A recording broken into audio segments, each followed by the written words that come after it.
J'ai le plaisir d'accueillir sur ce plateau Henri Leroy. Bonjour, merci d'être avec nous. Bonjour. Sénateur LR des Alpes-Maritimes. Face à vous, Didier Marie, bonjour, sénateur socialiste de la Seine-Maritime. On a entendu justement le sénateur Cédric Perrin, ça vous fait réagir Henri Leroy. C'est vrai que cette gestion de la crise migratoire que traverse actuellement l'Europe, elle ne se réglera justement qu'au niveau européen ? Écoutez, elle ne peut se régler que par une réponse européenne. D'ailleurs, dimanche, il y a une réunion avec l'ensemble des présidents qui sont concernés par cette vague d'immigration. Et c'est vrai qu'on attend des décisions claires, mais européennes. Il y a véritablement une préoccupation énorme, puisque la majorité de nos concitoyens, on le voit dans les différents sondages, ce n'est qu'un aperçu, ce n'est qu'une photographie du moment, mais on voit que ces gens-là sont extrêmement préoccupés par l'identité et ne veulent plus une immigration libre.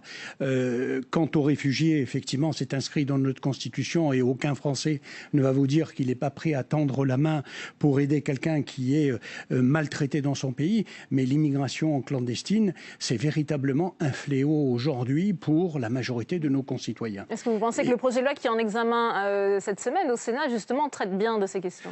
Il traite de ces questions, mais il ne va pas jusqu'au bout, pour nous en tout cas. On le trouve un petit peu trop laxiste et il ne va pas au bout, si vous voulez, de la logique qui consiste véritablement à lutter contre l'immigration clandestine, en ce qui concerne les réfugiés, de mieux les intégrer, de mieux les accueillir, de mieux les intégrer. Et aujourd'hui, il y a une confusion qui est préjudiciable à l'image de l'image des réfugiés. Didier Marie, on voit que la majorité sénatoriale joue un peu sur les deux tableaux. À la fois, elle a durci le projet de loi gouvernemental sur certains aspects, et puis de l'autre, il y a aussi eu des avancées, notamment en ce qui concerne le volet intégration. Oui, mais je reprendrai le dernier terme employé par mon collègue, confusion. C'est la première fois qu'on aborde en même temps la question de l'asile et la question de l'immigration. Ce ne sont pas les mêmes sujets. Ouais. L'asile, ça relève des conventions internationales. C'est la France la première qui a introduit ce concept dans son droit. Il s'agit de protéger des gens qui sont discriminés, qui sont poursuivis, qui sont mis en danger et qui viennent vers nous pour demander tout simplement d'être protégés. L'immigration, le président de la République était en Bretagne ce matin. Il a estimé que la France n'avait pas à rougir de sa politique en matière d'accueil des migrants. Est-ce que vous êtes d'accord ? Écoutez, la France n'est pas la pire. Mais on ne peut pas dire que nous sommes à la hauteur des espérances et des attentes de ces personnes qui aujourd'hui sont persécutées. Vous avez pris tout à l'heure l'exemple de l'Aquarius. Il y a près de 300 personnes aujourd'hui issues de ce bateau en Espagne qui vont demander l'asile en France. Et on a délégué des officiers de protection de l'OFPRA pour aller regarder leur situation. Pourquoi ne l'avons-nous pas fait chez nous ?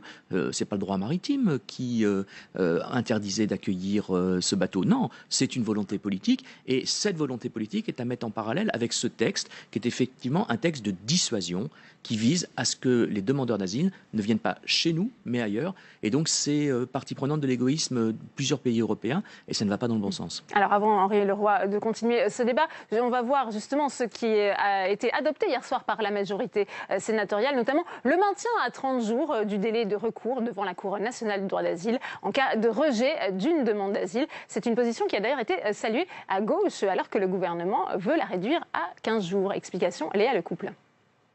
L'article 6, c'est non. Le gouvernement souhaitait diminuer avec l'article 6 le délai de recours devant la Cour nationale du droit d'asile en cas de rejet d'une demande.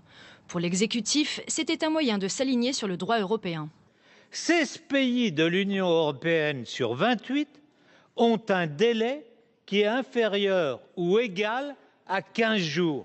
Je vous demande que, prenant en considération ces éléments, vous puissiez, sur cet article, suivre la proposition du gouvernement. Le gouvernement voulait faire passer ce délai d'appel d'un mois aujourd'hui à 15 jours, une mesure jugée peu efficace par le rapporteur. Je partage avec le gouvernement la nécessité d'être efficace dans les procédures. Je crois vraiment, sincèrement, qu'il n'y a pas de gain majeur à réduire le délai d'appel de l'OFPRA devant la CNDA. Une fois n'est pas coutume, droite et gauche se sont accordés face au gouvernement.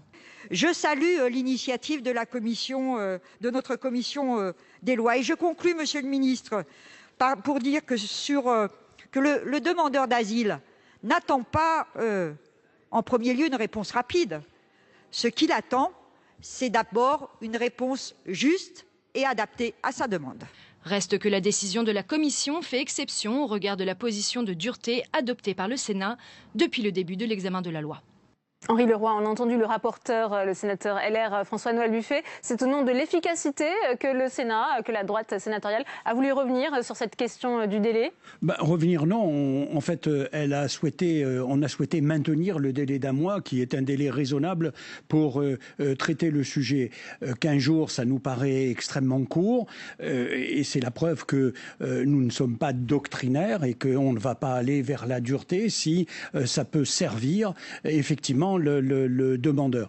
Donc nous avons voulu maintenir, pour être efficace, l'Assemblée nationale a introduit une prolongation possible d'état d'exception, ce qui fait qu'en réalité, l'Assemblée nationale a voté les 15 jours, mais en introduisant des exceptions, le prolonge naturellement, puisque systématiquement, ce sera fait par les défenseurs de ceux qui déposent les demandes. Voilà, je crois que c'est une solution de sagesse, d'apaisement, en ce sens qu'on donne vraiment la possibilité à celui qui demande le statut de réfugié, que son dossier soit étudié de façon claire, de façon précise, et que la réponse soit la plus juste possible. Ce vote a été salué d'ailleurs à gauche, Didier Marie. Oui, moi je suis intervenu au nom de mon groupe pour saluer ce que nous avions obtenu en commission des lois, car ça ne s'est pas fait tout seul, il y a eu une discussion préalablement.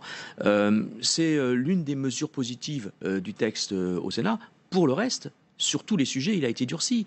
D'abord, sur les délais pour déposer une demande. Même sur la question des enfants ? D'abord, pour déposer une demande, le gouvernement a réduit à 90 jours au lieu de 120 jours. C'est méconnaître la situation dans laquelle arrivent ces demandeurs d'asile.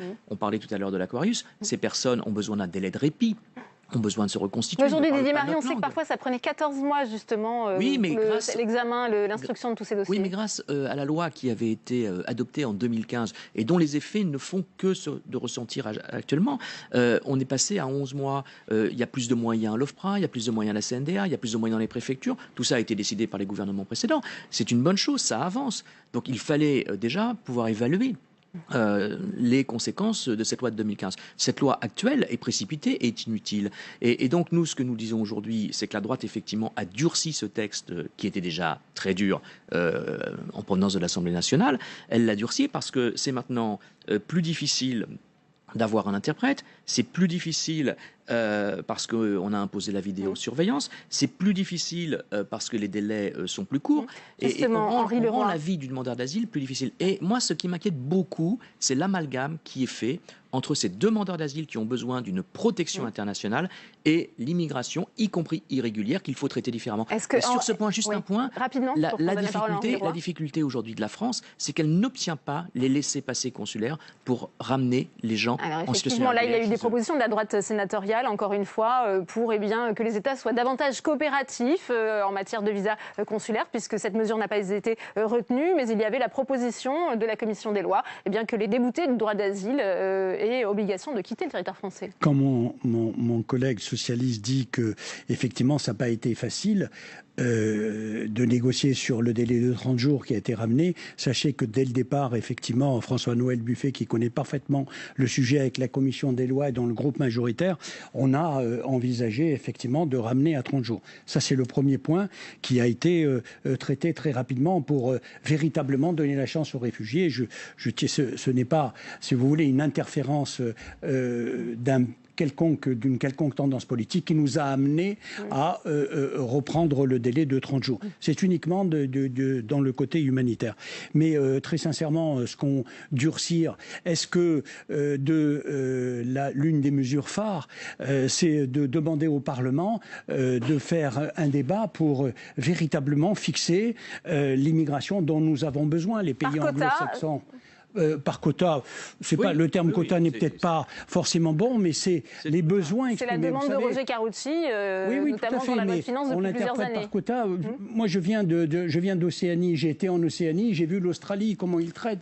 Quand le pays a besoin de telle catégorie de personnes qui demandent l'asile ou sont réfugiés ou immigrent en Australie, les pays anglo-saxons pratiquent. Ça concerne l'immigration économique, Henri Leroy, pas forcément les demandeurs d'asile. Non, tout à fait. Non, mais je ne parle pas, mais justement, on en a parlé tout à l'heure, il ne faut pas confondre les demandes d'asile et l'immigration clandestine. Mais c'est ce que fait cette loi, ce sont deux sujets complètement différents. Les demandes d'asile, c'est inscrit dans notre ADN, c'est dans notre Constitution. Nous sommes les pays des droits de l'homme, nous sommes les pays de la liberté, de l'égalité, de la fraternité.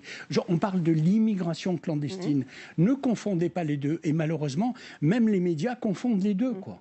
Donc, ces mesures qui ont été prises, elles n'ont pas été durcies. Elles répondent, je pense, à la majorité des Français qui attendent une véritable politique de lutte contre l'immigration clandestine. Merci Henri Leroy, merci Didier Marie. Je vous laisse regagner l'hémicycle justement avant la séance de questions d'actualité.